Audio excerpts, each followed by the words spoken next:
Thank you for coming along. Diversity and Inclusion Panel, for want of a better title. And hello. You can heckle, heckle if you like. Now then, we're trying to. It started already, isn't it? It's a very difficult thing to define this, but we thought the thing of diversity, of coming up with a sort of phrase. I've written it down really. I think that diversity acts as a key to opening a door to variety within the AV industry, and that it will promote growth and place AV more in the forefront of the technology sector. I thought it seemed to be encapsulated a number of things. I mean, we've had so many silly titles and so much definition over the past month or two that we thought we'd try and start off with something we can build on and develop ideas for. And here we have a panel who's going to help us do that. They're looking very nervous at the moment, but they won't be later on. They'll get into their stride after a bit.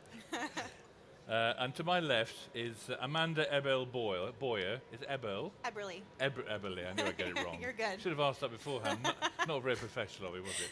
Amanda Eberle Boyer, Senior Director of Member Services at AVIXA. To her left is Denise Nemchev, President and CEO of tvONE. And to her left is Sanj Surati, Digital Atelier and founder of Tiger Heart, who's looking incredibly pleased with himself. Do you know what? I'm so happy to be here. Are you? Yeah, really. Sure? Seriously. Is that not a sort of smile of panic and fear? No, this is a great thing. It's a beautiful thing. I hope so. And hopefully get some sensible convo out of it as well. Let's do it. And if you think you're going to sit there doing nothing, think again. I want some audience participation here, really, not just sitting there looking at phones. We got a Mexican wave on the last one, didn't we? Exactly. Yeah. If I catch anybody looking at their phone, there'll be big trouble, I assure you. So there we are. Great. Okay. Right. Right. So, do you think that's a good start? I mean, how do you, when someone would be asking about, I've heard about all this diverse monarchy, where do you start? Do you start with the basics, or do you then start to wade in and say, well, our industry, a certain level on, and say, well, our industry we need to cast our net wider and look at many more things, and to do that we need to change perception on so many different elements. I just don't know how you do it. I mean, you've been through a variety of things. So do you want to kick us off by saying how we should start thinking about diversity? I'm looking at no one else, I assure you, Denise. Yeah. I was hoping I wasn't going to go first. But okay. Yeah, well, there's no such thing as it's unpredictable, as you know, sitting on a chair. Yeah, we'll go. So I'm looking at the audience, and by a show of hands, does anybody have a really good definition of what diversity and inclusion means? Oh, okay. We're going to talk to you afterwards. I know some people might be here because they just want to sit down, and they thought maybe we're talking about diversity in codes and standards and video processing. Really? You thought Prosecco was being served? Yeah, Prosecco. There is afterwards, if you want to stay on. Some people, this is, diversity is those latest buzzwords. What does it really mean? Maybe I should go learn. What does it mean? And thinking, we've all lived in a diverse world, and it's how we define it and live in it, and I think we're still trying to define what it is. Yeah. The best definition I heard about the difference, we'll say, between diversity and inclusion is diversity is what you see in people. Inclusion is how you feel, or how people feel within a group. Acceptance. And the truth is, when it comes to business, so say I'm a president, CEO, and I've worked, there's a whole, everybody started in their career somewhere and has lived their life to get where they're at, is you deal with people in every business you're in. And we are all different. The first is usually gender, whether you're male or female. Then age, young or old. Then maybe ethnicity. Looking at you, I would not have thought Canada, or where are people really from? What do they think? What do they believe? And when you run a bit, I see some Asian faces. It doesn't mean there's all kinds of Asia. But the fact, businesses who can embrace and engage differences and respect people, understand people, and include them in driving a business forward, perform better, are happier, are healthier. So when I was asked by Clive to be part of this panel, I'm like, I don't know that anybody's really an expert on it except for you. So I want to, what does it really mean? And to me, it means respect people, include them in whatever it is, a project, a decision, a meeting, and continue to be conscious. And I think we should talk about this a little bit, of your biases. To be conscious of how you think about people, how you think about that open position you're about to fill. When you think about a new position for a tech person or an RSM or salesperson, do you automatically have a picture that goes into your mind of what that person's going to look like? You know, are you thinking of other types of people, young, old, male, female, Asian, American? So we'll get started on this, but diversity is really about respecting all of us and having those conversations about what we can bring to the party, our perspectives, our life experiences.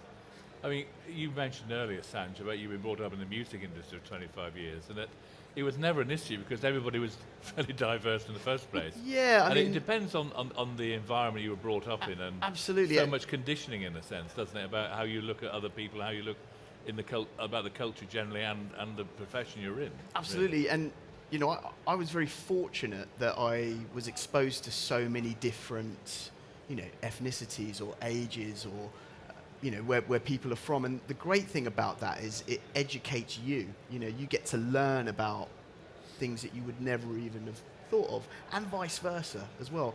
And just from my experience, I've been very lucky to kind of have that experience. But then there are stories you hear of people that haven't been lucky and who've had to kind of put up barriers or put up shields because they have to deal with the issues, the problems when there isn't enough diversity or isn't enough perspective on who people are working with.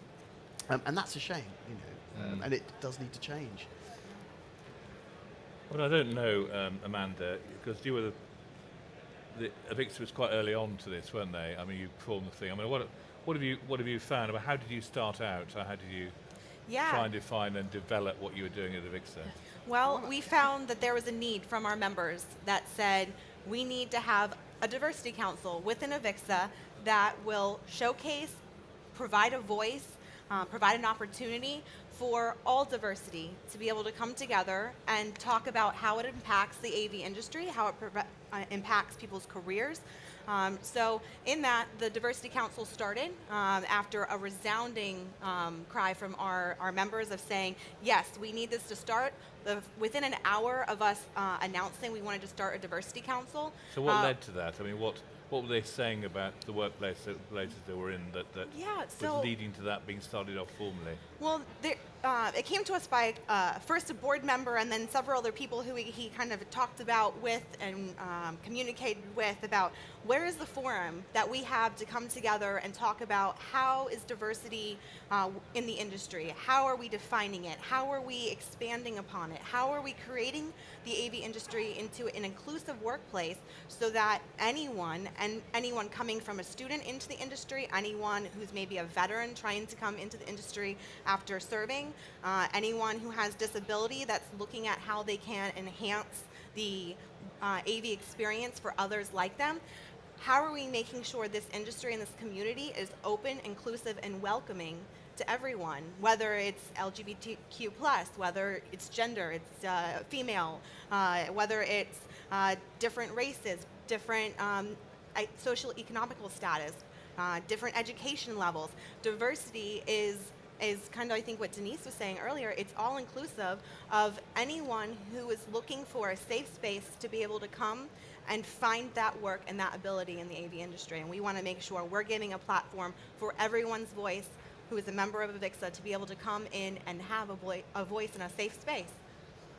It makes me think about what environments companies think they're operating, doesn't it? I mean, I don't think companies go out to be awkward or difficult for their employees and provide a workplace that isn't, especially now, where we're spending a lot of time really analysing workplaces, what goes into them, and what creates an environment that a different generations of people are going to feel comfortable and most productive in. It goes almost without saying that it's going to be one that makes them feel comfortable and welcoming.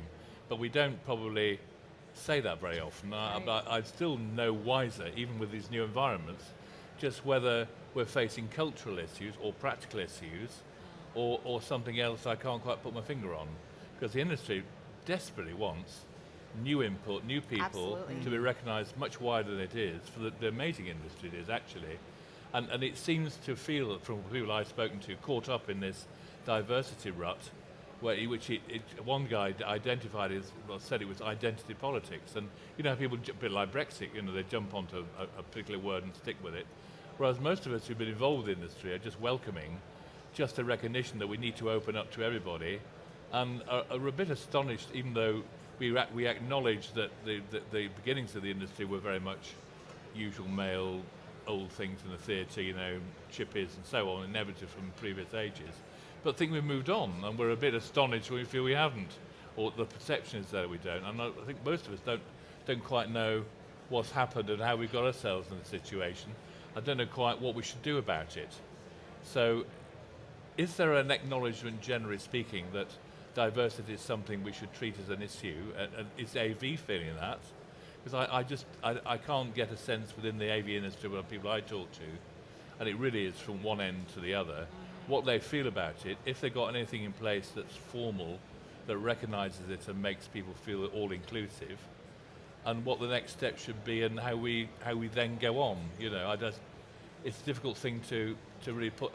We're practical people, aren't we? So we want something that, if we feel we don't want, the last thing we want to do is people not feel great in the workplace. That we want to get the most out of them. They feel they're appreciated, and you know, they want to do the great things that we know they can do. So I'm a bit appalled sometimes. We feel we can't create that environment in one. I just wonder how we can rectify that. Well, I think this is a step. You know, it's what we're doing right now is talking about it and listening. You know, opening and just having a think, because you know there are some people that do feel frustrated but won't voice their frustrations, and you just need to be able to create those safe environments where people can talk about it and can discuss it. And sometimes some of the things that will be highlighted might not be positive, or maybe not positive, but might upset someone, or may think, oh, I didn't know I acted in that way. But at least it allows them to highlight that problem and deal with it, you know, in a professional way. Well, and I think it's also realizing that there's unconscious bias. It's not necessarily that people are going out of their way to hold a bias against someone, but our surroundings and our circumstances sometimes allow for unconscious bias, and it's understanding what those unconscious biases are, recognizing them, and making sure you're not following that, and you're helping and providing an outlet where people maybe are doing it and they don't realize it, and allowing that voice to be heard. Hey, you know, maybe you shouldn't do it this way. It makes people feel uncomfortable. But again, it goes back to what you're saying, having the conversation, making it a safe space for people to be able to come together. And that's something that the Diversity Council is really looking to be able to fulfill that gap, allowing people to come together in a safe space to have those conversations and make it an awareness. I think the more people are aware of it, the more people feel their ability to voice it, and the more that we can have a dialogue like this. Has anyone in the audience come up against potential, what I would call diversity issues? Have they felt excluded for any reason? Or they've had personal challenges that they'd like to talk about at all that they've come up across, male or female, funnily enough? You know, it's a male and women, men and women thing, I think. We have Kevin. a catch box too. Yeah, we do. Yeah. We do. Can you catch Kevin? No, this is exciting. I love this stuff. Yeah, okay. Let's do that. Keep calm now, Kevin. So I won't obviously talk about myself because I fit the main demographic of the AV industry, but a female colleague who works in the same office as me has really opened my eyes to subtle sexism every day, you know, just from clients, customers who assume she has a male supervisor or somebody behind her who would be better suited to serving them, you know, or have more knowledge and experience, etc. It's subtle, it's every day, it's even on the phone, you know. So I mean, that's cultural. Yeah. So that unconscious bias is just, and so I wouldn't be aware of that unless she actually verbalized it. I don't see it, I don't notice it, because I live, you know, I've got the same biases from the same culture, but she has to endure that every single day. Yeah. And to build up, what's your name? Kevin. Kevin. Kevin. you just made me think of something, Kevin, because you're like, what can we do? So I took a ride along, so something practical with one of my sales team, one of my best sales guys. And we visited 30, 40 customers during the week, and we're debriefing at the end of the week about what we need to do next and who we're going to engage with. And it's something I noticed during the week, but it really hit me when we started debriefing, as he was describing, oh, remember Tony that we met, yeah, she was that pretty blonde, over there. And, the guy Devi there, yeah, he was the guy who had the experience from Toronto that, did this project. Oh, then there was I don't know what your name is, but, there was Debbie. Oh, yeah, she was the girl with the nice figure. And every woman, and there were like 5, and we met, which was nice for me. We engaged with almost as many women as we did men. So it wasn't that we weren't seeing, but how he described that person was how they looked for the women. And for the men, it was the experience or project or where we were at when we met them. And I noticed it, and I'm a superior, I'm the CEO, he's one of the sales guys, and I thought, now's my time to just bring it to his attention. And it was an awkward conversation. And I still think about how do I have this conversation to say, Jim, we'll just call him, I just want to bring something to your attention. And I go, it's an unconscious bias. He didn't even notice it. And he has this southern drawl as well, so it's called them all gals and girls, and which I realize I have a unconscious bias against people with accents. People who English speaking are much smarter than the people from the South. You just start realizing you're very smart. Thank you. Just because of the way you sound. But then I started becoming conscious, my unconscious, and I brought it to this guy's attention, and he didn't know what the words meant. And he's like, oh my gosh, it sounds like I have a disease. And he was upset that he was offending me. And I'm like, I'm not offended. And that he was warned in advance to watch his language because I might be offended, which was an awkward coaching that his boss gave to work with me. I'm like, honey, I've been around this 50 years now. It takes a lot to offend me. So even me having that conversation, but he's really thought about it. After a week he called and he said, thank you, because I didn't realize I was doing that. And that's what I would call it, unconscious bias. It's how do you describe the people you meet? When you what are those first impressions that you have? I'll share a personal one to be a little vulnerable here. I know this is being taped, but one of my unconscious bias, I'll be honest, is people with tattoos. I noticed one on your foot. It came in. And I don't know why, but at the time, and now I thought about it. My mom was a microbiologist, and as a kid, she told me anyone with a tattoo has hepatitis C. And I believed her. All through my adulthood. I'm good, don't worry. I know. And it turns out, after like 50 years ago, they started using needles, and not everybody has. But I grew up, you were talking just how you grew up. Yeah, I grew up believing tattoos were bad. And it took me a while to be like, so if people show up to an interview and they had tattoos, I automatically dismiss them a little bit. And it turns out there's an art form in tattoos, and they're beautiful, and it's expression. And so it's like, I say, whether it's how people look, how they sound, and you said, what can we do? And I said 2 points I didn't want to lose here. Is you have your existing organization, but it starts with recruiting and thinking through your job descriptions and not having a predisposed notion of what that person will look like, man or woman, for any particular job. And even in our company, we find ourselves catching ourselves about making assumptions when a young woman comes in for a job. And she might be of childbearing age, and what implications that's going to have. Or if an elder man comes in, is he going to retire soon, or a woman? Yes. So you start making assumptions about people's lifestyles that's unfair. And then you start finding yourself going into a rut of not opening up your eyes and minds, and you're just making assumptions, and it's bad. And that's, to me, it's like, so diversity is really, stop making the assumptions about who people are or what they think or where they've been or how they are, and just listen and engage. And to me, that's been powerful. And one other thing, what can a person do? And as a policy maker, in your company. And one thing, and I'm happy to see one of my partners in crime here, because we've been talking a lot about this, and then shifting our policies for time and attendance, for the holidays that you take off. So a couple of years ago, we're a US-based company, but a majority of our employees are in England. And we had them take off July 4th, because we thought that was funny. And the British Empire Day. They got the day off. But we found that much of our paid time off for holidays is centered around Christian holidays, when we have a lot of diversity of people who are not Christian. Religion, yeah. So being more flexible with holidays to have personal time off, or flex days, or diversity days, you'll often hear them, I think is one practical thing to be mindful of. Paternity and maternity time off. I think flex time, people want to be included, and sometimes we need to be more flexible with how they're employed. So I just thought, that's a practical thing for people to kind of think about, is time off. No, it's very true, isn't it? I think your colleague who recognised, talking about women's curvatures and everything else, it's just a straightforward example of bad judgment.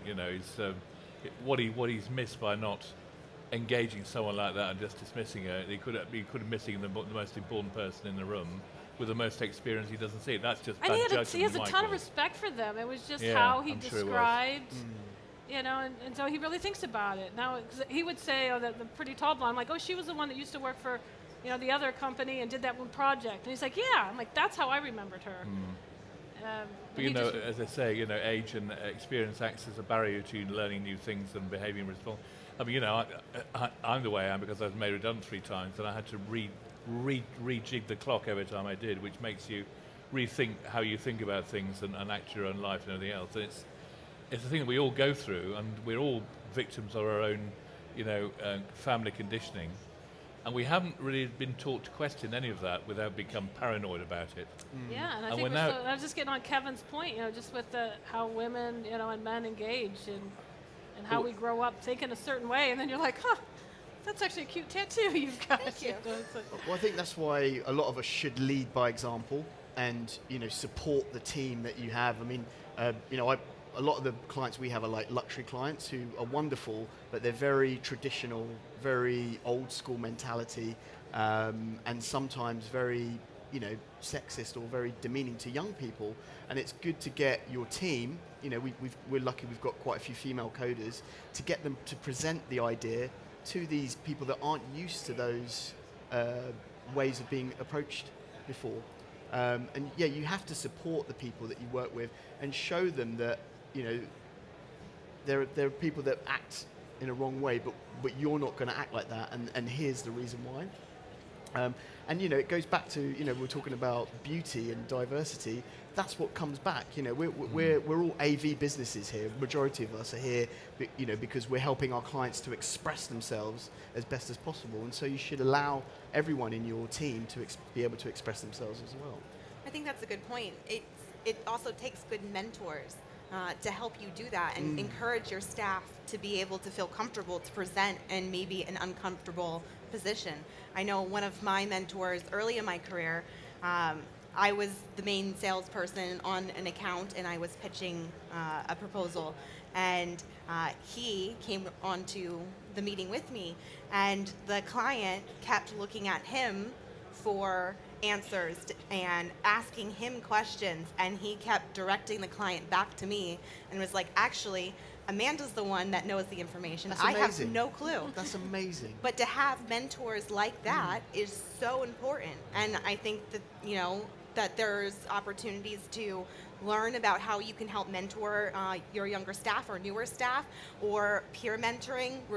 There's might be 2 people that are on similar parts of their career but have different experiences that you can work with. And there's also reverse mentoring. There's a lot to learn as an older person in the industry from some of your younger teammates. And I think that diversity of thought is also very important. That's how you have that creativity, new ideas, but having a mentor like that is huge. So it's great that you're doing that within your organization. Yeah. I mean, you present quite a few sort of views about how to move forward, don't you? About how impacting diversity, what can organisations do, and articulating the business case and enriching diversity will drive a more successful business. I mean, is this what companies need? I mean, now they're starting to make business case. For my other magazine, Electronics Weekly, we're looking at probably going to be starting an initiative which looks at the best places to work for young electronics undergraduates. And part of that will probably be how they view employees of all types and how they're putting in places. So it will be, I think, more of a formal requirement for companies to think very differently about how they do it. Now, how that will progress in AV, I don't know. We're too fragmented. But, we have to think about where we're getting our talent and gene pool from, and that has to be encouraged by companies who are sponsoring either engineering or AV qualification at university that give out the right messages to say, well, we want your talent, this is why, and this is why we encourage you into our workplace, and this is what it does. I don't see much evidence out at the moment, but do you feel that it's going to have to go that way if we go out and try and sell to people the benefits of all this? Because we have to learn something out of this, and I don't feel we're moving forward, really. We're just in this sort of general rut, and no one's coming out with any solid ideas about how to push forward, Well, it's not easy. No. We're on stage talking about diversity, and everyone's going to feel good about themselves afterwards. But the reality is, to get, the optimum diversity within a business is difficult. It's difficult, and sometimes that can be quite scary for businesses. They may feel, well, actually, that I've got too much on my plate. I don't want to deal with that anymore. However, it's so important because, as you mentioned, it can position your business in a really strategically strong place. So how do we do that? Well, the biggest thing in my view hasn't been, I know, a lot's been talked about women in AV and so on, but less has been talked about age. And, I'm reaching a point where I'm writing about all these fantastic environments, and I'm 62. And I think, well, I've got a lot of experience, and I should be spending the next 5 or 6 years. Well, I think I'm probably deluding myself. I am really, but hopefully passing on and benefiting from that knowledge. But actually, I'm thinking, well, can I take fewer risks now? Because who's going to employ me at 63 or 64? I know I've got this benefit, but how are companies going to? No one welcomes. Yes, well, this company welcomes older employees because we value your expertise. When did you last see that in a job ad? All these new environments that they're created and put forward for younger people. I'm not going to go around a running track, although I should be doing that actually, and playing this, that, and the other. It's very much, how does an older person fitting into what seems like a younger person's environment? And there's a bit more intelligence about how we plan these environments coming out now that I think it's a good idea and moving in the right direction. But it's actually, the more you start thinking about this, the more widespread it seems to be on so many different levels you didn't realize existed. And we don't articulate it or take it for granted and everything. But actually, I feel quite a vulgar guy. I may not look it, but you do. And actually, the more senior you are and the more experienced you are, the more difficult it is to potentially take risks and be seen to be a failure, for example. So it's such a great thing that you've put that on the table, because there is a real issue there with diversity from that perspective, in that the assumption, especially within the tech space that I work in, is that younger people are the future of the tech industry. And the reality is, everybody is the future. Yes, and there's so many things getting built, but there's so much prosperity in the different perspectives that are out there from different ages. And one of the things we talked about on the tech panel earlier today was, collaboration is key. And, more young people should be working with more older people for various reasons, because they'll the diversity of them working together will help each other and benefit each other. Whether it's experience, whether it's a perception, a perspective, an idea, or, whatever. Well, look at the AV magazine team. We are a dysfunctional lot. I'm sure you probably don't know us very well, but there's me. Whatever you think of me, and we have 1, 2, 3 women, all of which are pretty feisty, very individual characters, and a couple of men, and we all get on. We just bumble along together, and it's a very unlikely couple relationship we have. But I like to think that's probably a pretty good, healthy, typical. We always say we're dysfunctional. We're not really, but pretty typical bouncing thing that I think is quite healthy. That we all have different views, and we rub along together really well. And I like to think that's always going to be the case in other industries where I know there's mostly male-dominated or even a female-dominated bias, where you don't get the right decisions being made, especially in new markets and new creativity coming along, that it's going to benefit. You're going to benefit from hiring a certain type of person. So in a way, there's all these contradictions coming out, aren't there? That how do I bias my recruitment so I know I might get this, and then you become paranoid about the whole thing, don't you? There's so many different levels you can play this at that you have to try and come out the other end by leading by practical example and gut feel almost, really. It's a very difficult thing to label and put down, isn't it? Yeah, Clive, you just brought up a point. So I've only been in the AV, I'm still a baby in the AV industry, just 5 years now. And before that, I was with Stanley Black & Decker. And I ran businesses in construction, industrial, and automotive spaces. So to come to AV has been a delight. I think you're beating yourselves up a little bit. Yeah, I have never seen so much diversity, especially here at ISE, where we bring all the countries and cultures together and ages. Like, just looking at this crowd, which might be a little biased because they came because of the subject matter, but I see more diversity, having been in many other industries, than I've seen in other industries. And what can we do practically? And it's something I'm also mindful of. Within my own organization, I think we're hiring with diversity in mind, or just that we're hiring the right person for the job. But then we forget some of that perspective and experience when we bring them in, and they start getting into the vein of how we run the company. But we've hired them to help change it. And so one, I think, practical advice is take stock of your team and engage and talk. Like, just more conversations about how you're feeling, what you're thinking. And I think it's really engaging the diversity that you have as well. I don't think we need to rewire, entire companies. In some cases, it might be. It might be progression as you get through levels in the organization. Sometimes there'll be a lot of women. I think that's worth looking at. What's the diversity at the early entry? What's diversity at mid-management? And then what's the diversity at executive? So there might be advancement programs and mentorship that you were talking about. But I think we're doing a lot of things right. And I think you're right. There's this paranoid, you don't want to offend, and I don't want to step on a cultural landmine that I shouldn't have asked. But I think once we get a trusting conversation where we can just talk about anything. We're a very practical industry, aren't we? Where we create solutions and we do them for the right things without prejudice. Usually, we might have a healthy banter, but we don't know quite how healthy that banter is these days. Depends on the generation you're from. But clearly, the two things that come out are awareness and communication effectiveness. And if we can perhaps focus more on those, then I think that's probably the way to go. And I think it's also continuing the conversation. So yes, we're all here in a diversity panel discussion, and this is wonderful, but it's continuing those conversations after the show. So bringing it back to your organizations, allowing your team members to maybe be part of a training on unconscious bias, or encouraging them to go to seminars. The Diversity Council is working on several continuing meetups around the globe, and the next one happens to be in the UK on March 7th. So, it's how do we continue this conversation and don't let it stop once we leave a show or we leave an event.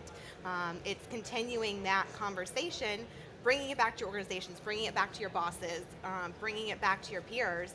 And I think you're right. The more we communicate about it, the more we talk about it, the more we're all on that same page. Because no one wants to offend someone. I think that, truistically people don't. So it's talk about it. Well, not intentionally anyway. Yeah, Although not intentionally. Sometimes I feel like doing it, but there we are. Will anybody disagree or agree with all that? I mean, any kind of sort of questions you want to put forward? It's mainly so we can throw a microphone at you, mainly. It's just purely selfish reasons.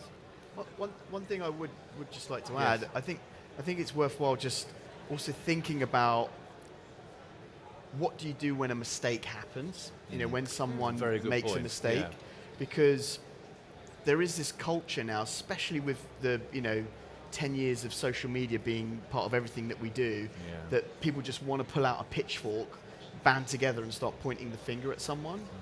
And it's important that people feel passionate about what's gone wrong, but how do you discuss it? How do you make someone feel like they can approach you to talk about it if they've made a mistake?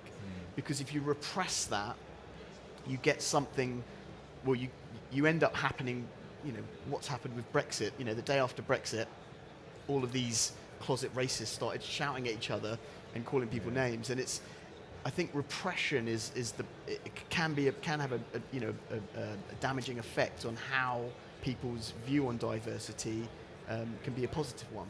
So. Yeah, it's a really good point, that, Sanj. Thanks for pointing it out. That's a very good point. Because a lot of this is turning into sort of like damage limitation exercise. Yeah. We don't see much leadership going on, do we? I mean, leadership's the wrong word, isn't it? It's just behaving in the right way, isn't it? And ownership. Yeah. I think there have to be softer words than just leadership. I think really, it's not leaders, is it? Really, I don't think that's quite the right word, is it? Well, it takes a lot of courage for someone to put their hand up and say, "I've done something wrong." You mentioned the story about the chap that you're working with, and you had to highlight what the issue was, and for him to actually think about that himself might have been quite a nasty thing for him to feel. Yeah, and I felt bad. Yeah. But it just goes back to what I was saying. It's not easy. It's important, and it has to be, done. But it's not easy. Okay. Any questions, anyone? Kevin. Okay. Well, He's got the mic. yeah, exactly. Get the it's mine. microphone close to your lips. Go on, just hammer into it. No, actually, what I was going to more of a statement, alluding to what you said earlier about the business case, etc. There's so much about this that's positive. We don't need to focus on, the negative side of it. So we can focus on, if you bring, say, women into a room, it changes the conversation. So in an all-male room, there is a different conversation to a diverse room, and this is the whole thing about. If you make environments diverse, it's a proven fact that diverse teams are more productive if they're well managed. So that there's so many positive messages about this. We don't need to focus on pointing the finger and the blame and that kind of thing. And I think it's more palatable then to everybody in the industry if we do focus on the positive aspects of it and where the next generation's coming from, how we can create a next generation in the workforce to be a diverse generation, as it were. So it's where they're coming from, the students. If you look back at when we've hired technicians at the Royal Society of Medicine, if you ask for somebody with experience, then you're already eliminating so many diverse aspects of the workforce because it's mostly a male pool that you're drawing from. But if you say you don't require experience, then I found it's more like a 60-40 share. Yes, if you have clear ideas of what you like in a person, that has to be a consideration of some kind. And actually put it out, well, these are the qualities we'd ideally like, and these are the skills we would ideally like, and then lead it open to those who feel they would like to apply for it. In that way, probably, you wouldn't have to make the judgment. You would see who applied for the job. Yeah, but what I meant was that so if you're asking for no experience, then there is a pool of, for example, women who want to be in the industry, but there's somewhere in between, there's a disconnect. They don't go into the industry. No, so indeed, yeah. Perhaps when they walk into a room when it's full of men, some women think, well, that's not for me. Yeah, I'd like to think not. I'd like to think I don't have that sort of impact on women when they come in to see me. But it is. I mean, it's something men be flippant about and don't acknowledge. So it's the point, isn't it? And I'm sorry people feel like that, really. But we have to acknowledge that that's the state, really, isn't it? Right. I don't feel as though we've covered everything, but I mean, yes, by all means. There we go. Oh. The guys from Toronto. These are great. I think you need to hold it right up there. Rusty. He's Yeah. really good at what he does, but you need to get it right up.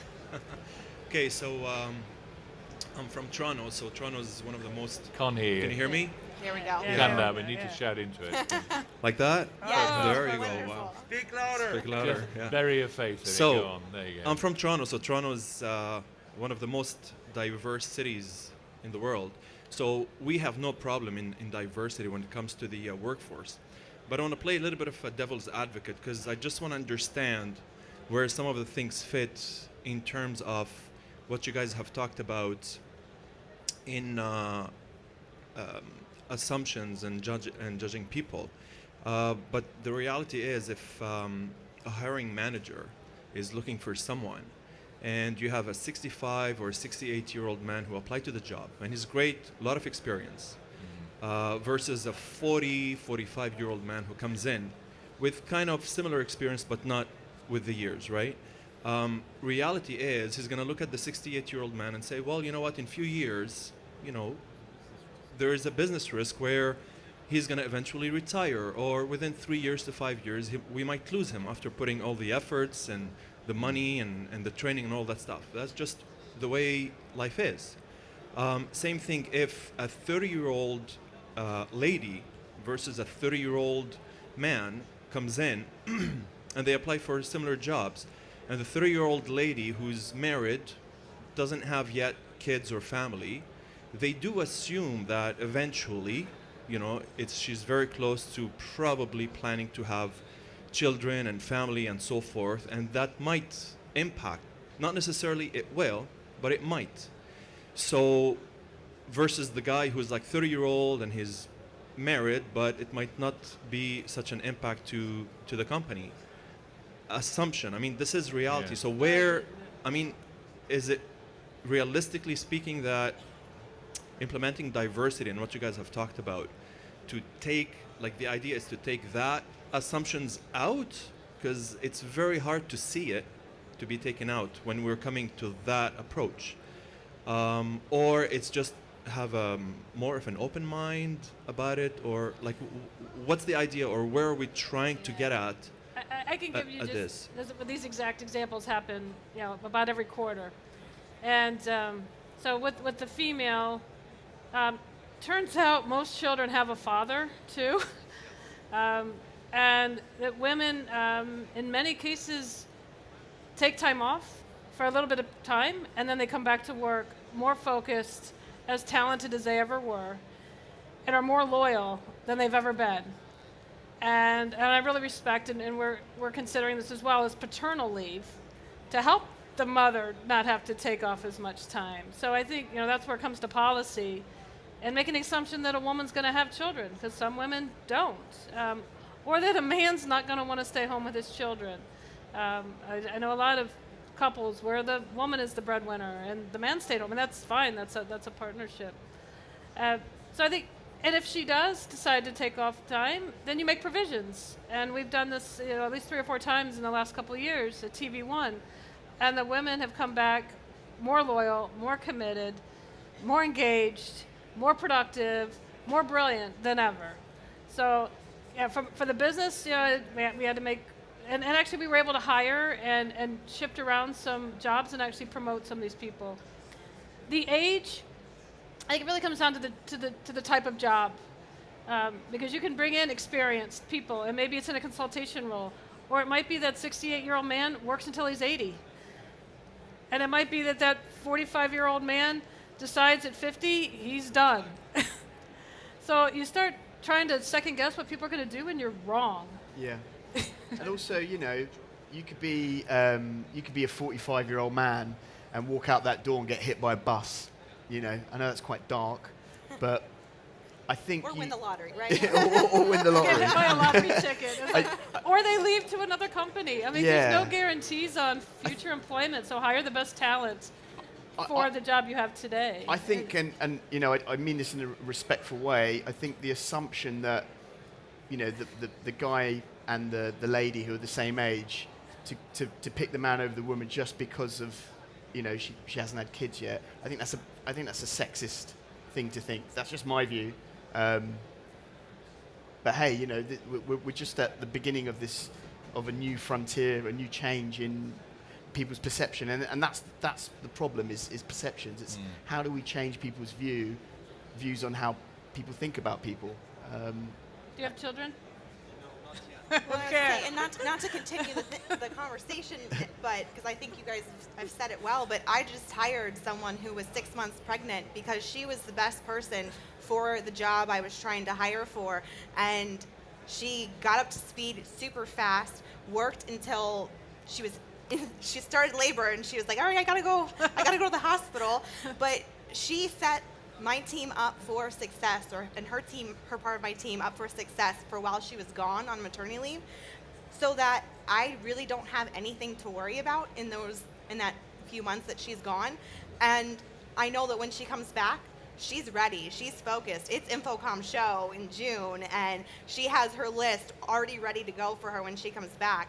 But the fact that I was able to look past that and hire on talent and who was going to help me get my goals achieved at the right rate, with the right amount of attention to detail, with the driving our future goals, and look past that, I'm going to miss her while she's out. I constantly am like, oh, I can't wait till she's back. But Sounds an amazing woman. but I know that I'm set up for success. And Good question. yeah, Yeah. very good question. That's- I don't know if It's it's something right. that does Oh. come through people's minds. Yeah, Can I now just it's getting going. supplement. It really starts at the top. The executives of those industries, or of those companies, have to set the culture. They've got to put best practices and design hiring practices that are well known from the top to the bottom of the industry. So the middle management doesn't weigh off of some biases. So it's up to, like Denise's company, yourself, to build up that culture that is of diversity. So any corporation that is very diverse, it's really a cultural thing. Yeah. You got to, and it's very difficult for humans to get outside of, to get outside our comfort level. It's getting outside you have to challenge to be outside our comfort level to start really accepting diversity. Once you do that, it really kind of smooths the ride.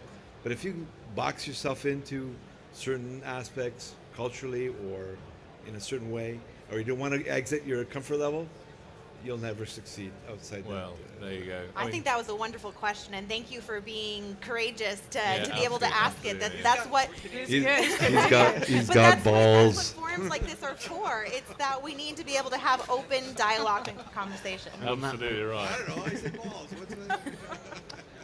I'd always ask an older man to chair the thing to do, because you always get on this team again. The younger guys just run off and shy away, but we just stand by our responsibility and tackle it head on. In fact, had I been part of a policy, I wouldn't be sitting here and I would have been employed. And there's always a thing about the sales thing, that when you come across a 62-year-old client who'd rather talk to an older guy than a young kid who's just out of college, you're going to get a big sale from the older guy who feels more entitled and trustworthy with the older guy who'll win the business for you. I mean, there are so many alternative stories to the ones we all have that, there's no right answer. It's down to individual stuff. No, I'll tell you, my business partner is 84 years old, Thought he might and he's be. still on fire. Right on. Brilliant. Okay. We're overrunning a bit. Well, thank you so much, everybody. Thanks to Sanj, Denise, and Amanda. Thanks very much. Thank you. Thank Clive. you all. Thanks for Thank you. having us.